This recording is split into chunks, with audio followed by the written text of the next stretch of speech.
बाहर की मौसम आते ही सरसों के फूल खुल उठे। मौसम में बाहर आने से हर तरफ हरियाली हरियाली है। सर्दी की जोर टूटने से मौसम तब्दील होने लगा है। बाहर का मौसम आते ही गंदम के कटाई में कुछ दिन रह गए हैं। जी माशाल्लाह सिरह मैं साग वासा भी कारा आगे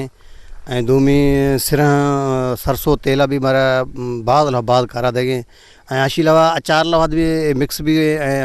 बेहतरीन माशाल्लाह मज़ा खनगे ये तकरीबन मां अचो समझो अशी है जो को असन महीने डेढ़ मानो रहोगे जे तैयार भी रहोगे तारीख ये तकरीबन 9 महीना लखी शुरू में अच्छा जी हाँ साग साग तकरीबन 1.5 महीना फला महीना फला साग डेढ़ो भी रहोगे ऐं साग में तैयार खनो वरगुनी अगर इस में तेल ये जो को असन तकरीबन 15-20 रोश अंदर इंशाल्लाह तैयार भी रही इशिया हस्तदार रोश इरखनी है जो हम ये फला शा तेला खो इस्तेमाल खनो सके अचार ला जी सर्दी है जो टाइम वास्ते हम ख़त्म भी दानी बाहर मुदाख्ता हरंदा हरियाली हैं ऐं जेको वास्ते मौसम सरमा वट में असा वट में सर्दी बाज़ आहे ऐं जेको वास्ते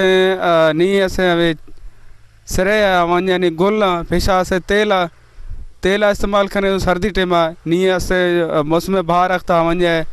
भाजी भी साग वगैरह वञा मां वध इस्तेमाल करूँ वध वरूँ दू मेहमान वगैरह फिर हमार मां तोहफ़ा तौर दूँ सिरे आचार लफ़ाज इस्तेमाल भी हैं ऐं जेको वास्ते वञा भाजी अचार के हम मतलब वट मां के फेरा गए ना सब्जी वगैरह वट मां सस्ता भी हैं खाड़ा भूसा हमारे इस्तेमाल भी इसी लफ़ा हम मतलब बाद मौसम बहार में गन्ने की काश्तकारी तो कहीं चावल की काश्तकारी शुरू हो जाती है। सरसों के पीले फूल भी लोगों को अपने तरफ मुतवज्जा करते हैं। कैमरामैन टीम बख्शली चाचर के साथ शेरवाल खोसो, वश न्यूज कश्मीर।